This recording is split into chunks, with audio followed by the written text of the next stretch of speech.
বিসমিল্লাহির রহমানির রহিম। আসসালামু আলাইকুম। গত আগস্ট ২০১০ খ্রিস্টাব্দের প্রথম সপ্তাহে কোরবানির বিশুদ্ধতা চ্যালেঞ্জ করে হাইকোর্টে মামলা করে বিশ্ব শান্তি পরিষদের প্রেসিডেন্ট দেবনারায়ণ মহেশ্বর।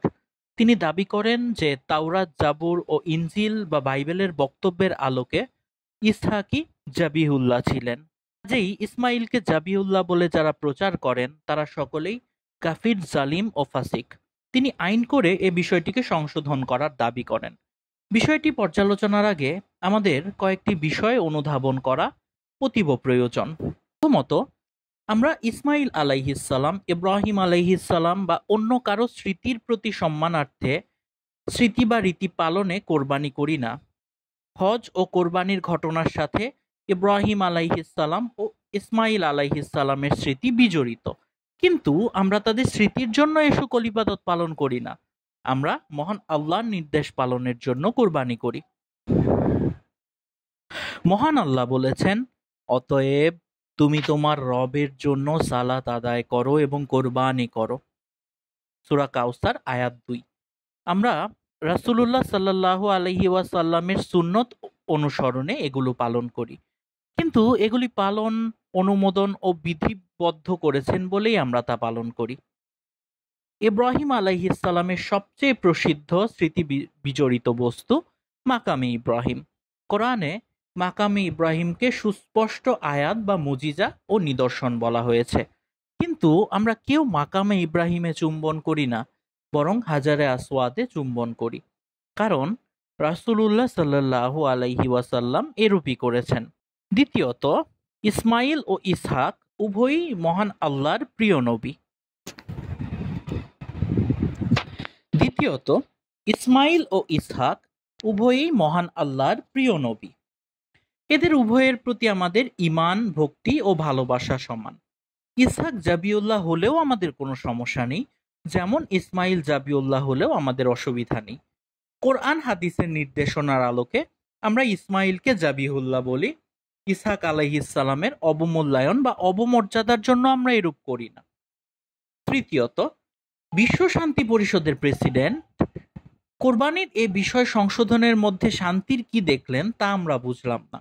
কোনো মুসলিম যদি এভাবে আদালতে রিট করেন যে বাইবেলের কোথাও ত্রিতত্ত্ব বা ট্রিনিটি কথাটি নেই এবং যীশুখ্রিস্টকে মূর্তিমান ঈশ্বর বা গড ইনকার্নেট বলে কোথাও বলা হয়নি, কাজেই এ কথাগুলি খ্রিস্ট ধর্মীয় বই পুস্তক থেকে তুলে দেওয়ার জন্য আদালতে নির্দেশ দেওয়া হয়, অথবা বেদে কোথাও মূর্তি পূজার কথা নেই বা গোমাংস অবৈধ হওয়ার কথা নেই, কাজেই হিন্দু ধর্মাবলম্বীদের জন্য মূর্তি পূজা নিষিদ্ধ করা হোক বলে আইন করা হয়। গোমাংস অবৈধ হওয়ার কথা নেই, অথবা বেদে কোথাও মূর্তি পূজার কথা নেই বা গোমাংস অবৈধ হওয়ার কথা নেই, কাজেই হিন্দু ধর্মাবলম্বীদের জন্য মূর্তি পূজা নিষিদ্ধ করা হোক, আইন করে গোমাংস খাওয়ার ব্যবস্থা করা হোক, অথবা এ সকল কথা যে সকল পাঠ্যপুস্তকে আছে তা পরিবর্তন করা হোক, তাহলে বিশ্ব শান্তি কত দূর এগোবে? ধর্মীয় বিশ্বাস আইন করে চাপিয়ে দেয়া বা নিষেধ করার মাধ্যমে বিশ্ব শান্তি কতটুকু শক্তিশালী হবে? আমাদের তো মনে হয় বিশ্ব শান্তি পরিষদের সভাপতি যদি উপরের দুটি বিষয়ে আদালতে রিট করতেন তাহলেই শান্তি বেশি অগ্রসর হতো। খ্রিস্টানদের বাইবেলে কোথাও ত্রিতত্ত্ববাদের কথা নেই, বেদে নেই মূর্তিবাদের কথা। কাজেই তিনি যদি আদালতে শরণাপন্ন হয়ে ত্রিতত্ত্ব ও মূর্তি পূজা সংশোধন করতেন, তাহলে বিশ্বের প্রায় সকল মানুষ একেশ্বরবাদী হয়ে যেত এবং প্রকৃত শান্তি প্রতিষ্ঠা হতো, কিন্তু তিনি অন্যদিকে গিয়েছেন।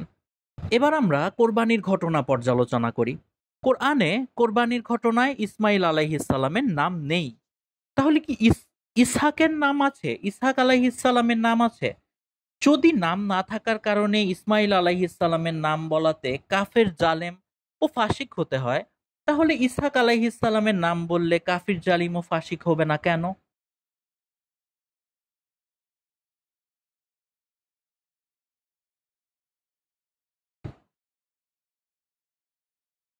বস্তুত কোরআনের বক্তব্য থেকে সুস্পষ্ট যে ইব্রাহিম আলাইহিসসালাম তার প্রথম পুত্র ইসমাইল আলাইহিসসালামকে কোরবানি করেছিলেন। কোরআনের বক্তব্য আমরা একটু পরেই পর্যালোচনা করব ইনশাআল্লাহ। যে বিষয়টি দেবনারায়ণ মহেশ্বরকে বিভ্রান্ত করেছে তা পবিত্র বাইবেলের বক্তব্য। তার রিটের মূল দাবি এই যে তাওরাত ইনজিল ইত্যাদি মান্য করা মুসলিমদের দায়িত্ব। আর তাওরাত ইনজিলে ইসহাককে জাবিহুল্লাহ বলা হয়েছে। কাজেই যারা ইসমাইলকে জাবিহুল্লাহ বলবে তারা তাওরাত ইনজিল মান্য না করার কারণে কাফির, ফাসিক ও জালিম।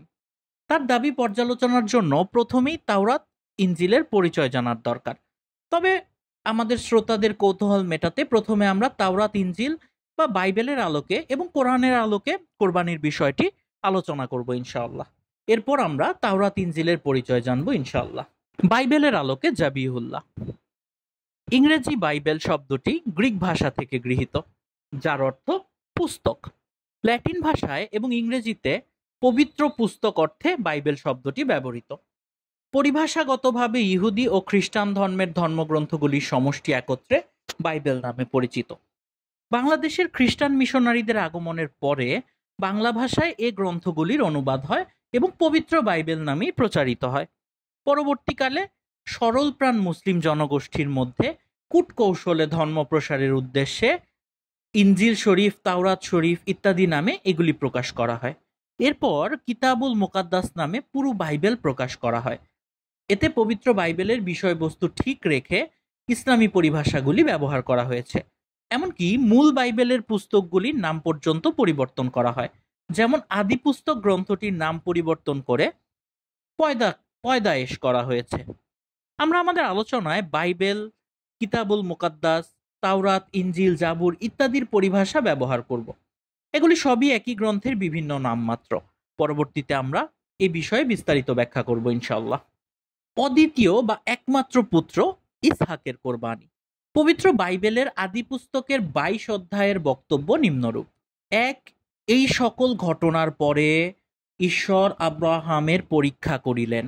তিনি তাহাকে কহিলেন, হে আব্রাহাম। তিনি উত্তর করিলেন, দেখুন, এই আমি।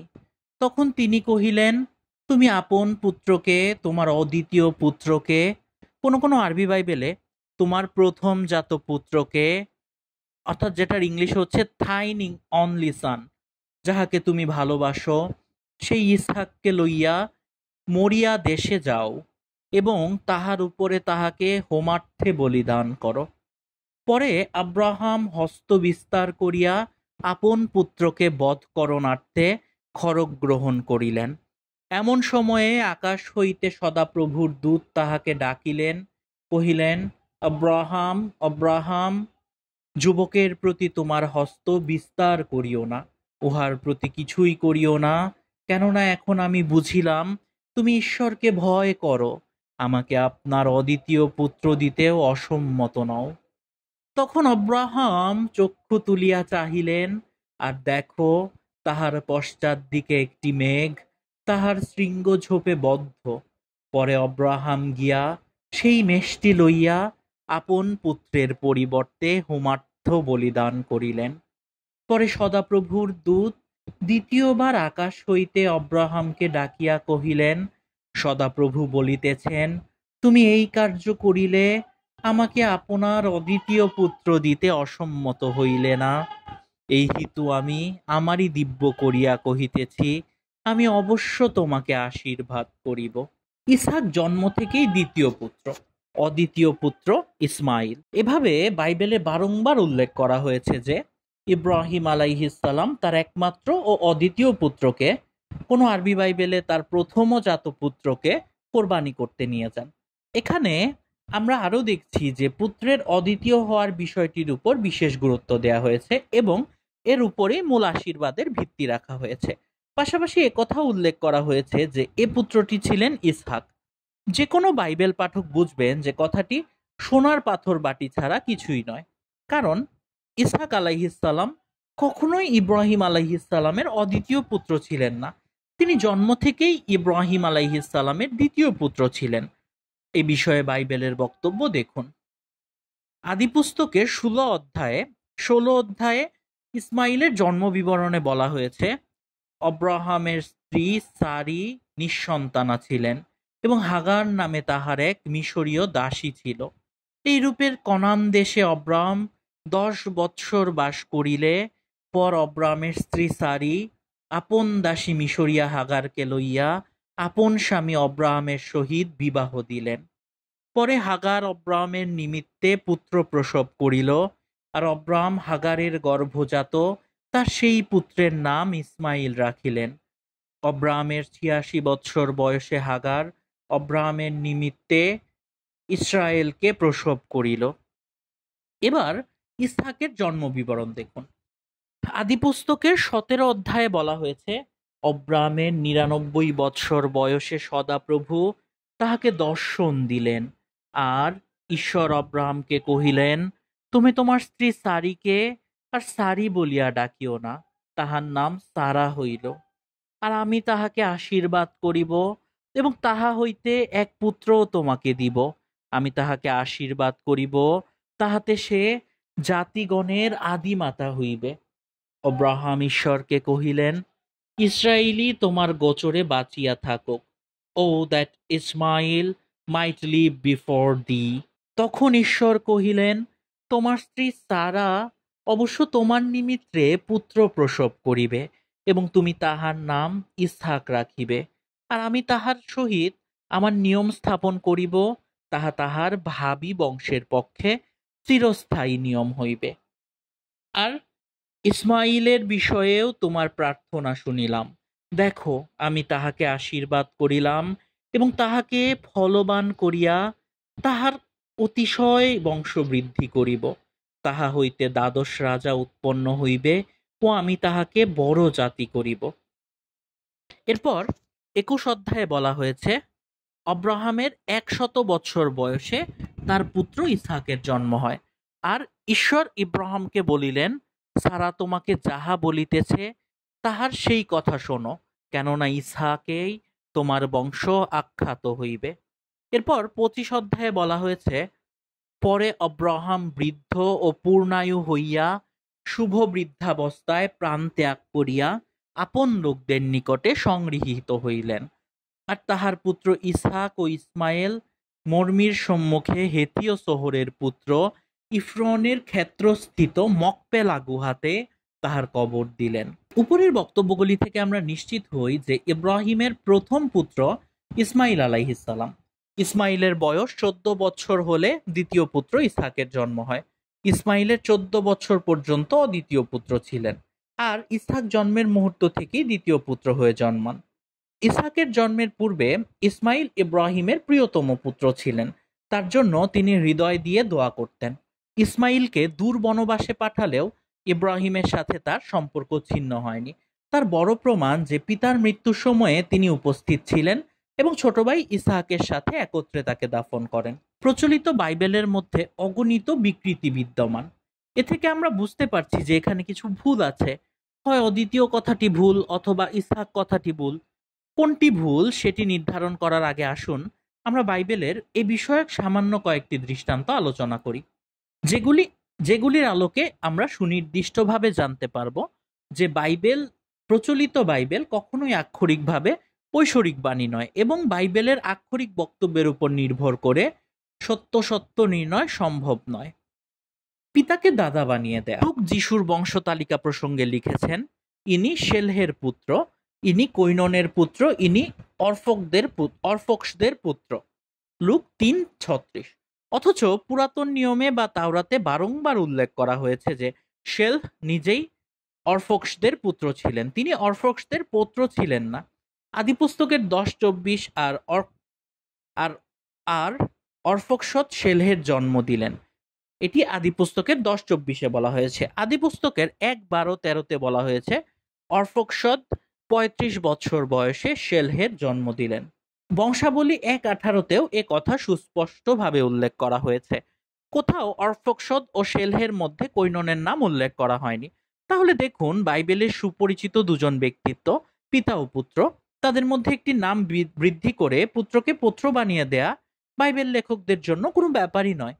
২, ৩, ৫ ও ১০-এর কারসাজি। বনী ইসরাইল তথা ইহুদি খ্রিস্টান জাতির মূল পুরুষ ইয়াকুব অর্থাৎ ইসরাইল আলাইহিসসালামের ১২তম পুত্র। তাদের একজন বিন্যামিন অর্থাৎ বেনিয়ামিন, তিনি ইউসুফ আলাইহিসসালামের আপন ভাই ছিলেন। তার পুত্রগণের বিষয়ে বাইবেলে সাংঘর্ষিক বর্ণনা লক্ষণীয়। ১. বংশাবলীর প্রথম খণ্ড 7ম অধ্যায়ের 6 শ্লোকে বলা হয়েছে, বেনিয়ামিনের সন্তান বেলা, বেখর, জিদিয়েল 3 জন। পক্ষান্তরে এক বংশাবলীরই 8ম অধ্যায়ের 1ম শ্লোকে বলা হয়েছে, বিনিয়ামিনের জ্যেষ্ঠ পুত্র বেলা, দ্বিতীয় অসবেল, তৃতীয় অর্হ, চতুর্থ নোহা ও পঞ্চম রাফা। কিন্তু আদিপুস্তকের 46 অধ্যায়ের 21নং শ্লোকে বলা হয়েছে, বিনিয়ামিনের পুত্র বেলা, বেখর, অসবেল, গেরা, নামন, ওহি, রোশ, মুমপিন, হুমপিন ও অর্দ। তাহলে বিনিয়ামিনের সন্তান সংখ্যা প্রথম বক্তব্যে 3 জন এবং দ্বিতীয় বক্তব্যে 5 জন। তাদের নামের বর্ণনাও পরস্পর বিরোধী। শুধু বেলার নামটি উভয় শ্লোকে উল্লেখ করা হয়েছে, বাকিদের নাম সম্পূর্ণ ভিন্ন। আর তৃতীয় শ্লোকে বিনিয়ামিনের সন্তান সংখ্যা 10 জন, নামগুলিও আলাদা। তৃতীয় শ্লোকের নামগুলির সাথে প্রথম শ্লোকের সাথে দুজনের নামের এবং দ্বিতীয় শ্লোকের দুজনের নামের মিল আছে। আর 3টি শ্লোকের মিল আছে একমাত্র বেলা নামটি উল্লেখের ক্ষেত্রে।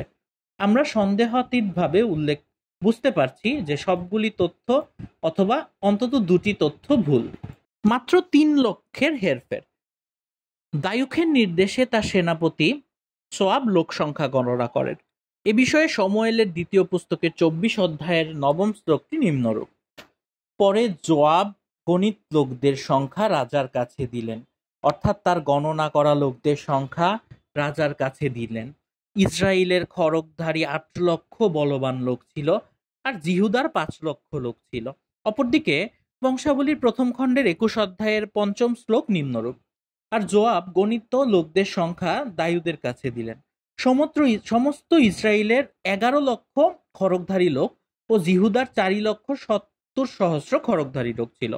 প্রথম বর্ণনায় ইসরায়েলের যোদ্ধা সংখ্যা 8 লক্ষ এবং জিহুদার 50,000, আর দ্বিতীয় বর্ণনা মতে 11 লক্ষ ও 4,70,000। উভয় বর্ণনার মধ্যে বৈপরীত্যের পরিমাণ দেখুন। ইসরায়েলের জনসংখ্যা বর্ণনায় মাত্র 3 লক্ষের কম বেশি এবং জিহুদার লোক সংখ্যার বর্ণনায় 30,000-এর কম বেশি।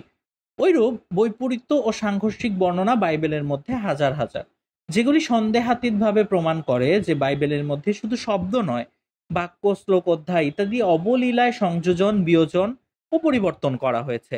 কাজেই এখানে কোরবানির বর্ণনায় 2-4টি শব্দ সংযোজিত বা পরিবর্তিত হওয়া কোনো বিষয়ই নয়। ধর্মের স্বার্থে ইচ্ছাকৃত বিকৃতি।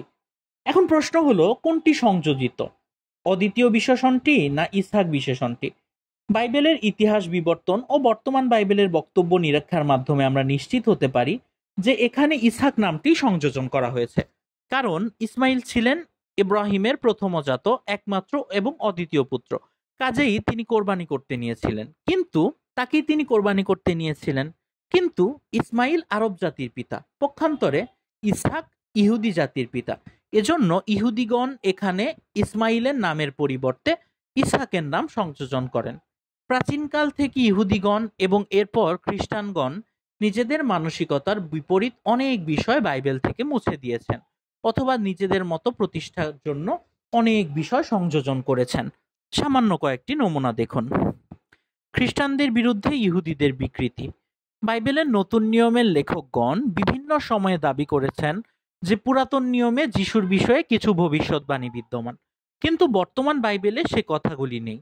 খ্রিস্টান পণ্ডিতগণ দাবি করেন যে ইহুদিরা এগুলি পুরাতন নিয়ম থেকে মুছে ফেলেছে। যেমন 2 অধ্যায়ের 23 শ্লোকে মথি লিখেছেন, এবং নাসরত নামক নগরে গিয়া বসতি করিলেন, যেন ভাববাদীগণের দ্বারা কথিত এই বচন পূর্ণ হয় যে তিনি নসরতীয় বলিয়া আখ্যাত হইতেন। এভাবে মথি দাবি করেছেন যে যিশুর বিষয়ে পুরাতন নিয়মের পুস্তকে ভবিষ্যৎবাণী করা হয়েছে যে তাকে নসরতীয় বলে আখ্যা দেওয়া হবে, কিন্তু পুরাতন নিয়মের কোনো পুস্তকে এ কথাটি নেই। এখানে 3টি বিষয়ে একটি স্বীকার করতে হয়। 1, হয় মথি ইচ্ছাকৃতভাবে বা অজ্ঞতার কারণে মিথ্যা লিখেছেন। 2, অথবা পরবর্তীকালে খ্রিস্টানগণ এ বাক্যগুলি সুসমাচারের মধ্যে সংযোজন করেছেন ইহুদিদের বিকৃতি প্রমাণ করতে।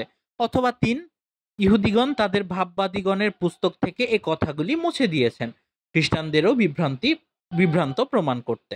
খ্রিস্টানগণ কর্তৃক বাইবেলের বক্তব্য মুছে ফেলার নমুনা। এবার খ্রিস্ট ধর্মের সপক্ষে বিকৃতির মাত্র 2টি নমুনা দেখুন। যীশু খ্রিস্ট তার শিষ্যদেরকে কিয়ামত বা মহাপ্রলয়ের আগমন সম্পর্কে কিছু উপদেশ প্রদান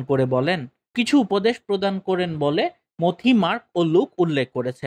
মথির বর্ণনা অনুসারে এ প্রসঙ্গে যীশু বলেন, আমি তোমাদিগকে সত্য কহিতেছি, এই কালের লোকদের লোপ হইবে না, যে পর্যন্ত না এ সমস্ত সিদ্ধ হয়। আকাশের ও পৃথিবীর লোপ হইবে, কিন্তু আমার বাক্যের লোপ হইবে না। কিন্তু সেই দিনের ও সেই দণ্ডের কথা কেহই জানে না, স্বর্গের দূতগণও জানেন না, কেবল পিতা জানেন। এ হলো অথরাইজড ভার্সন বা কিং জেমস ভার্সন। এর ভাষ্য, Verily I say unto you, this generation shall not pass till all these things be fulfilled. Heaven and earth shall pass away, but my words shall not pass away. But of that day and hour knoweth no man, no, not the angels of heaven, but my Father only. আধুনিক গবেষণা প্রমাণ করেছে যে এখানে তিনটি শব্দ বাদ দেয়া হয়েছিল। শব্দগুলি নিম্নরূপ: নিদার দ্য সান, পুত্রও জানেন না। রিভাইভড স্ট্যান্ডার্ড ভার্সন RSVA এ শব্দগুলি সংযোজন করা হয়েছে। সংযোজিত বাক্যাংশটুকু সহ শ্লোকটির অর্থ হচ্ছে, কিন্তু সেই দিনের বা সেই দণ্ডের তত্ত্ব কেহই জানে না, স্বর্গস্থ দূতগণও জানেন না, পুত্রও জানেন না, কেবল পিতা জানেন। বাংলা কেরির বাইবেলে এরূপই আছে। এ বাক্যাংশ সহ এ শ্লোকটি প্রমাণ করে যে যিশু ও যিশুর পুত্র সত্তা ঈশ্বর ছিলেন না। এমনকি কেয়ামত কখন হবে সে জ্ঞানও তার ছিল না। যিশুকে ঈশ্বর বলে যারা বিশ্বাস করেন তাদের জন্য এই কথাটি মেনে নেওয়া কষ্টকর ছিল। এজন্য ধর্মপ্রাণ বাইবেল লেখকগণ এ অংশটুকু বাইবেল থেকে মুছে দিয়েছিলেন। আরো মজার ব্যাপার হলো, লুকের বাইবেল থেকে এ শ্লোকটি পুরোই ফেলে দেয়া হয়েছে। লুক লিখিত সুসমাচারের 21:32 শ্লোক নিম্নরূপ: আমি তোমাদেরকে সত্য বলিতেছি, যে পর্যন্ত সমস্ত সিদ্ধ না হইবে সেই পর্যন্ত এই কালের লোকদের লোপ হইবে না। আকাশের ও পৃথিবীর লোপ হইবে, কিন্তু আমার বাক্যের লোপ কখনো হইবে না। কিন্তু আপনাদের বিষয়ে সাবধান থাকিও, পাছে ভোগপীড়ায় ও মত্ততায় এবং জীবিকার চিন্তায় তোমাদের হৃদয় ভারগ্রস্ত হয়, আর সেই দিন হঠাৎ ফাঁদের ন্যায় তোমাদের উপর আসিয়া পড়ে। খ্রিস্টানগণ কর্তৃক বাইবেলের মধ্যে সংযোজনের নমুনা। এখানে আমরা বিয়োজনের নমুনা দেখলাম, এবার সংযোজনের একটি নমুনা দেখি। কিং জেমস ভার্সন বা অথরাইজড ভার্সন অনুসারে যোহনের প্রথম পত্রের 5ম অধ্যায়ের 7 থেকে 8 শ্লোক নিম্নরূপ: কারণ স্বর্গে 3 জন রহিয়াছেন, যাহারা সাক্ষ্য সংরক্ষণ করেন, পিতা, বাক্য ও পবিত্র আত্মা, এবং তাহারা 3 একই। এবং পৃথিবীতে 3 জন রহিয়াছেন, যারা সাক্ষ্য প্রদান করেন, আত্ম, জেল ও রক্ত। এবং সেই 3-এর এটার ইংলিশ কি? For there are 3 that bear record in heaven, the Father, the Word, and the Holy Ghost, and the 3 are one. And there are 3 that bear witness in the earth, the Spirit, and the water, and the blood, and these 3 agree in one. এভাবে শতাব্দীর পর শতাব্দী Bible পাঠ করা হয়েছে। এখন খ্রিস্টান পণ্ডিতগণ একমত যে এ কথাগুলি প্রায় সবই ত্রিতত্ত্ববাদ প্রতিষ্ঠার জন্য মূল বাইবেলের মধ্যে সংযোজিত।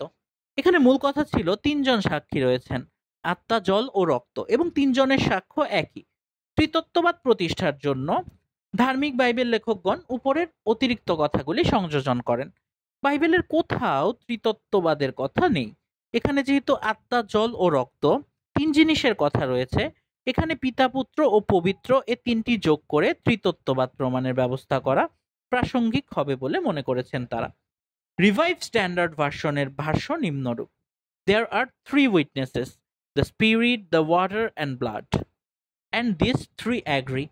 বাংলা কেরির বাইবেলের অনুবাদ: বস্তুত 3 সাক্ষ্য দিতেছেন, আত্মা, জল ও রক্ত, এবং সেই 3 সাক্ষ্য একই। এরূপ ইচ্ছাকৃত সংযোজন, বিয়োজন এবং পরিবর্তনের নমুনাও বাইবেল ও প্রচলিত তাওরাত ইনজিলের মধ্যে হাজার হাজার রয়েছে। এখানে ইহুদি ও খ্রিস্টান সম্প্রদায়কে দায়ী করা অথবা আইন করে কিছু চাপিয়ে দেয়া আমাদের উদ্দেশ্য নয়। আমরা দাবি করছি না যে আইন করে এরূপ বিকৃত ধর্মগ্রন্থ নিষিদ্ধ করা হোক। আমাদের উদ্দেশ্য শুধু এতটুকু প্রমাণ করা যে বাইবেলের বক্তব্যের উপর নির্ভর করে ইসহাককে কোরবানি দেয়া হয়েছিল বলে দাবি করার কোনো উপায় নেই। আমরা 2টি বিষয় সুনিশ্চিত বুঝতে পারছি। প্রথমত, ইসহাকের কোরবানির প্রসঙ্গে বাইবেলের বর্ণনায় অদ্বিতীয় এবং ইসহাক 2টি কথার একটি ভূত। দ্বিতীয়ত, অদ্বিতীয় বিশেষণটি সঠিক, কারণ বাইবেলে এ বিশেষণের উপরই গুরুত্ব দেয়া হয়েছে। ইসহাক শব্দটি ইহুদিদের সংযোজিত। আরবদের মর্যাদা খর্ব করে নিজেদের মর্যাদা বৃদ্ধির জন্য তারা এটি সংযোজন করেন। এরূপ সংযোজন, বিয়োজন বা পরিবর্তন বাইবেলের ক্ষেত্রে খুবই স্বাভাবিক বিষয়। চুরির উপর চিনাচুরি বিকৃতির সমর্থনে অপব্যাখ্যা। আমরা দেখছি যে যারা ইসমাইলের পরিবর্তে ইসহাক শব্দটি বসিয়েছিলেন তারা অদ্বিতীয় শব্দটি মুছতে ভুলে গিয়েছিলেন, ফলে তাদের জালিয়াতি ধরা পড়েছে। আমরা আরো দেখেছি যে এরূপ বিকৃতি বা জালিয়াতি বাইবেলের মধ্যে অগণিত।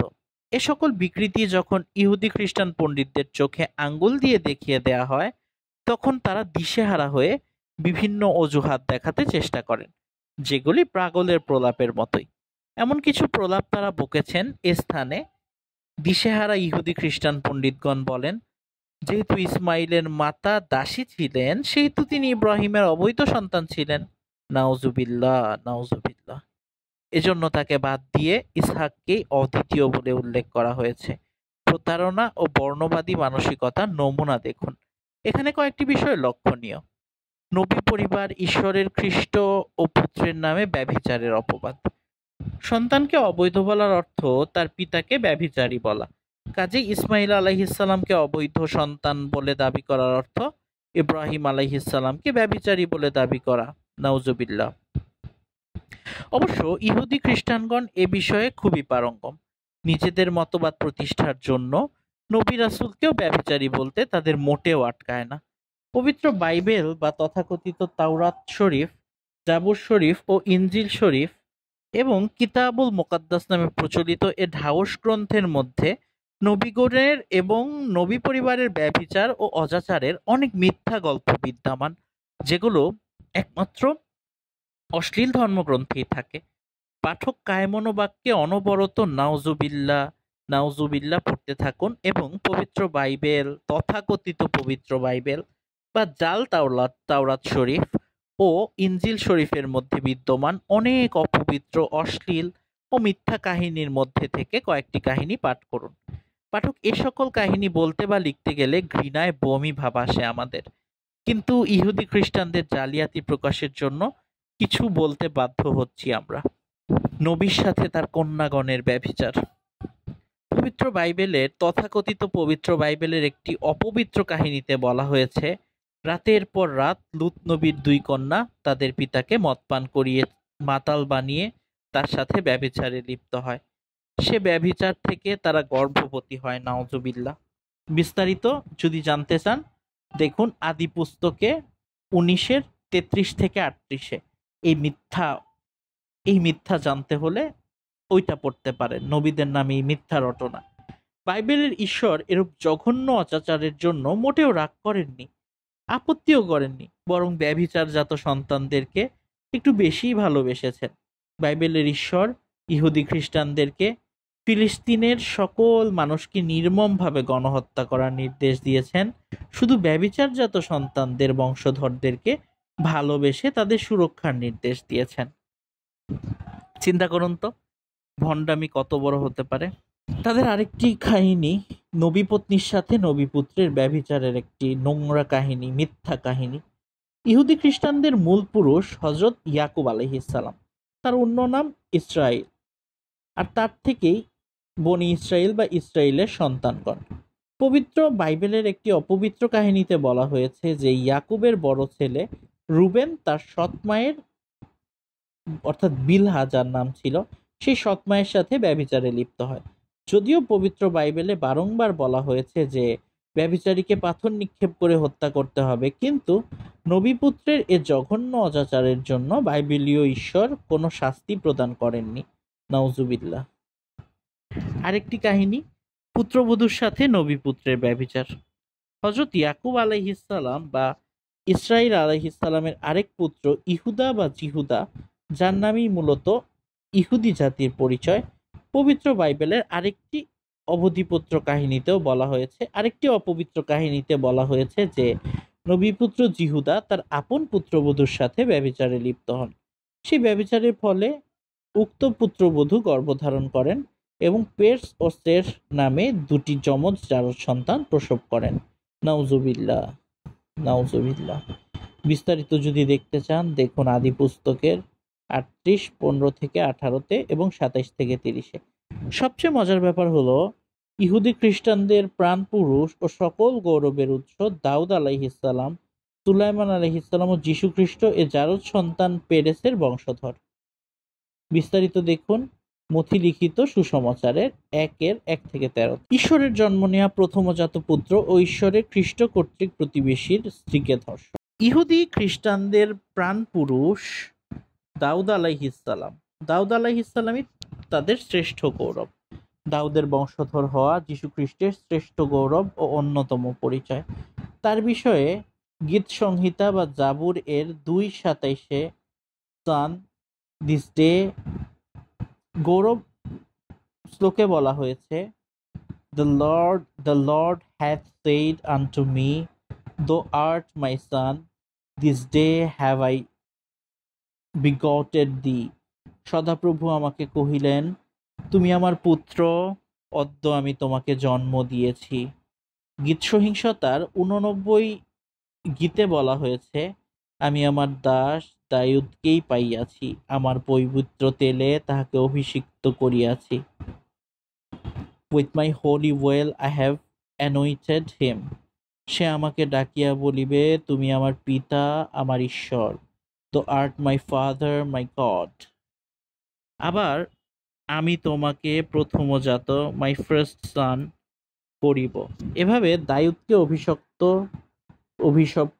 অভিষিক্ত অর্থাৎ খ্রিস্ট, ক্রাইস্ট অ্যানয়েটেড বা মসি বা মেসিয়া, ঈশ্বরের জন্ম দেয়া পুত্র বা প্রথমজাত পুত্র বলে ঘোষণা করা হয়েছে। দাউদ আলাইহিসসালামকেও তাওরাতে ব্যভিচারী ও দর্শক বলে চিহ্নিত করা হয়েছে। বলা হয়েছে যে উরিয়া নামে দাউদের এক প্রতিবেশী ছিলেন। তিনি যুদ্ধের ময়দানে যুদ্ধরত ছিলেন। দাউদ উরিয়ার স্ত্রীকে দেখে মুগ্ধ হয়ে তাকে নিজ বাড়িতে ডেকে এনে ধর্ষণ করেন। মহিলা এ ধর্ষণে গর্ভবতী হয়ে যান।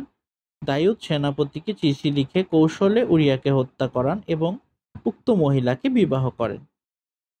প্রচলিত জাল তাওরাতে বারংবার বলা হয়েছে যে ব্যভিচারিণীকে প্রস্তর নিক্ষেপ করে হত্যা করতে হবে, কিন্তু এ তাওরাতের ঈশ্বর অপরাধীর চেহারা দেখে বিচার করেন বলে মনে হয়। সম্ভবত দাউদ যেহেতু তার পুত্র ও তার অভিষিক্ত খ্রিস্ট, সেহেতু তিনি এক্ষেত্রে দাউদের অপরাধের জন্য শাস্তি দিলেন না, বরং শাস্তি দিলেন দায়ুসের বৈধ স্ত্রীদেরকে। তিনি দায়ুসকে বলেন, তুমি যেহেতু ব্যভিচারী ও হত্যায় লিপ্ত হলে, সেহেতু তোমার সামনে তোমার স্ত্রীদের গণধর্ষণের ব্যবস্থা করব। কি অদ্ভুত বিচার ব্যবস্থা! একটি পাপের শাস্তি হিসেবে আরেকটি পাপের ব্যবস্থা করা ও ধর্ষকের শাস্তি হিসেবে নিরপরাধে ধর্ষণের ব্যবস্থা করা। নবীপুত্র কর্তৃক বোনকে ধর্ষণ। প্রচলিত জাল তাওরাত বা কিতাবুল মুকাদ্দাসের আরেকটি কাহিনীতে বলা হয়েছে যে দাউদ নবীর পুত্র ভান করে শুয়ে থাকে এবং দাউদের বলে যে আমি আমার বোন তামরের হাতে পিঠা খেতে চাই। তামর তাকে পিঠা খাওয়াতে আসলে সে জোরপূর্বক তাকে ধর্ষণ করে। নোংরা কাহিনীটি বিস্তারিত দেখুন সমুয়েলের 13-11 আয়াতে। মজার ব্যাপার, পবিত্র বাইবেলে বা তাওরাতের ঈশ্বর এ জঘন্য পাপাচারের জন্য অম্মনকে কোনো শাস্তি দেননি বা তিরস্কার করেননি। নবীপুত্র কর্তৃক সৎমাতাদেরকে পাইকারি ধর্ষণ। ইহুদি খ্রিস্টানদের পবিত্র ধর্মগ্রন্থের আরেকটি অপবিত্র কাহিনীতে বলা হয়েছে যে পিতা স্ত্রীদেরকে পাইকারি হারে ধর্ষণ করে। বিস্তারিত দেখুন। বলা হয়েছে যে দাউদের অন্য পুত্র অবশালোম প্রকাশ্যে ইসরায়েল সন্তানদের সামনে তার পিতা স্ত্রীদেরকে পাইকারি হারে ধর্ষণ করে। বিস্তারিত দেখুন 16-22। অথচ এরূপ জঘন্য পাপাচারের জন্য ইহুদি খ্রিস্টানদের মাবুদ বাইবেলীয় ঈশ্বর কোনো শাস্তি প্রদান করেননি, এমনকি তিরস্কারও করেননি। তাহলে প্রিয় দর্শক, এরূপ জঘন্য অশ্লীল গল্প নবীগণ বা তাদের পরিবারের নামে বাইবেলে আরো অনেক রয়েছে। এগুলি যারা ধর্মগ্রন্থ ও ওহীর জ্ঞান বলে মনে করে বা বিশ্বাস করে, তাদের জন্য ইব্রাহিম আলাইহিসসালামকে ব্যভিচারী বলে দাবি করা কোনো ব্যাপারই নয়। তাদের মিথ্যা অহমিকা, ভ্রান্ত বিশ্বাস ও জালিয়াতির সমর্থনে তারা সবই করতে পারে। এটার ইংলিশ কি? For there are three that bear record in heaven, the Father, the Word, and the Holy Ghost, and the three are one. And there are three that bear witness in the earth, the spirit and the water and the blood, and these three agree in one. এভাবে শতাব্দীর পর শতাব্দী Bible পাঠ করা হয়েছে। এখন খ্রিস্টান পণ্ডিতগণ একমত যে এ কথাগুলি প্রায় সবই ত্রিতত্ত্ববাদ প্রতিষ্ঠার জন্য মূল বাইবেলের মধ্যে সংযোজিত। এখানে মূল কথা ছিল তিনজন সাক্ষী রয়েছেন, আত্মা, জল ও রক্ত, এবং তিনজনের সাক্ষ্য একই। ত্রিতত্ত্ববাদ প্রতিষ্ঠার জন্য ধার্মিক বাইবেল লেখকগণ উপরের অতিরিক্ত কথাগুলি সংযোজন করেন। বাইবেলের কোথাও ত্রিতত্ত্ববাদের কথা নেই। এখানে যেহেতু আত্মা, জল ও রক্ত তিন জিনিসের কথা রয়েছে, এখানে পিতা, পুত্র ও পবিত্র এ তিনটি যোগ করে ত্রিতত্ত্ববাদ প্রমাণের ব্যবস্থা করা প্রাসঙ্গিক হবে বলে মনে করেছেন তারা। রিভাইভ স্ট্যান্ডার্ড ভার্সনের ভাষ্য নিম্নরূপ: There are three witnesses, the spirit, the water and blood, and these three agree. Bangla কেরির বাইবেলের অনুবাদ: বস্তুত তিনে সাক্ষ্য দিতেছেন, আত্মা, জল ও রক্ত, এবং সেই তিনের সাক্ষ্য একই। এরূপ ইচ্ছাকৃত সংযোজন, বিয়োজন এবং পরিবর্তনের নমুনাও বাইবেল ও প্রচলিত তাওরাত ইনজিলের মধ্যে হাজার হাজার রয়েছে। এখানে ইহুদি ও খ্রিস্টান সম্প্রদায়কে দায়ী করা অথবা আইন করে কিছু চাপিয়ে দেয়া আমাদের উদ্দেশ্য নয়। আমরা দাবি করছি না যে আইন করে এরূপ বিকৃত ধর্মগ্রন্থ নিষিদ্ধ করা হোক।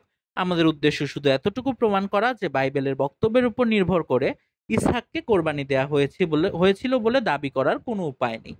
আমরা দুটি বিষয় সুনিশ্চিত বুঝতে পারছি। প্রথমত, ইসহাকের কোরবানির প্রসঙ্গে বাইবেলের বর্ণনায় অদ্বিতীয় এবং ইসহাক দুটি কথার একটি ভূত।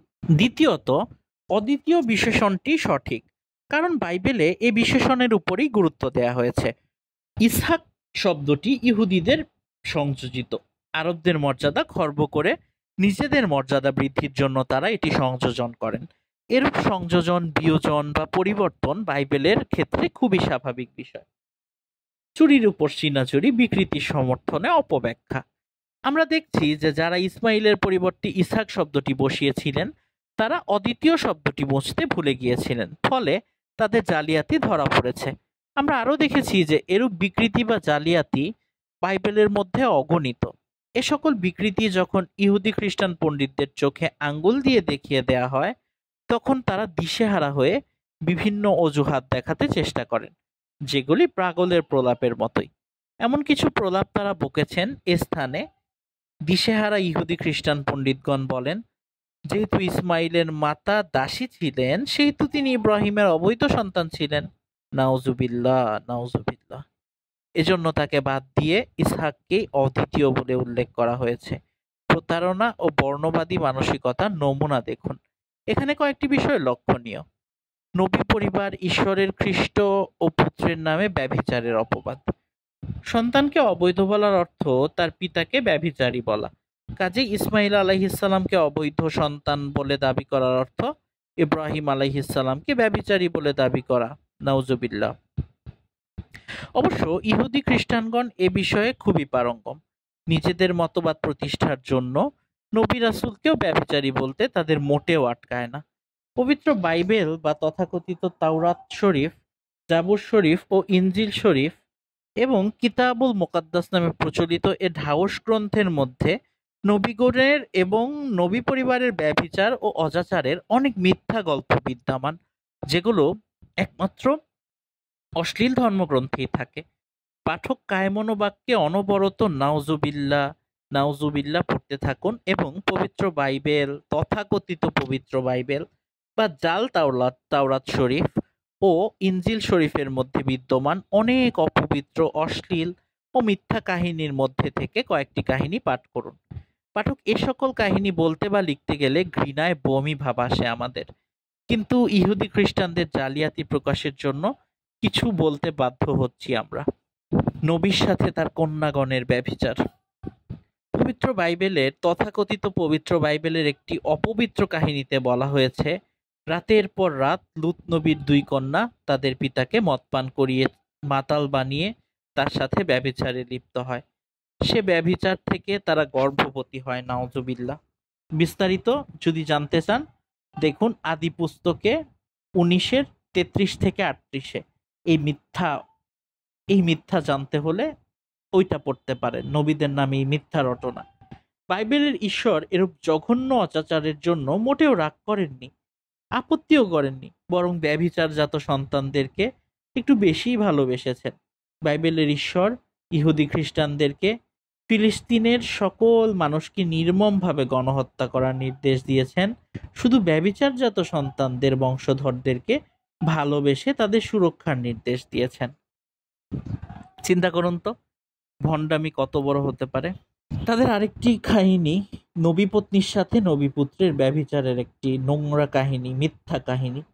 ইহুদি খ্রিস্টানদের মূল পুরুষ হজরত ইয়াকুব আলাইহিসসালাম, তার অন্য নাম ইসরাইল, আর তার থেকেই বনি ইসরাইল বা ইসরাইলের সন্তানগণ।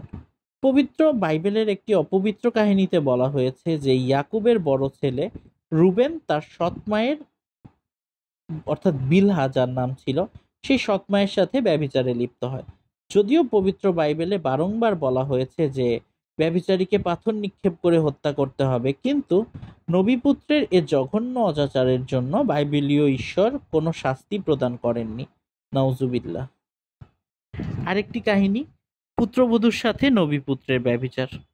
হযরত ইয়াকুব আলাইহিসসালাম বা ইসরাইল আলাইহিসসালামের আরেক পুত্র ইহুদা বা জিহুদা, যার নামই মূলত ইহুদি জাতির পরিচয়, পবিত্র বাইবেলের আরেকটি অবধিপুত্র কাহিনীতেও বলা হয়েছে, আরেকটি অপবিত্র কাহিনীতে বলা হয়েছে যে নবীপুত্র জিহুদা তার আপন পুত্রবধূর সাথে ব্যভিচারে লিপ্ত হন।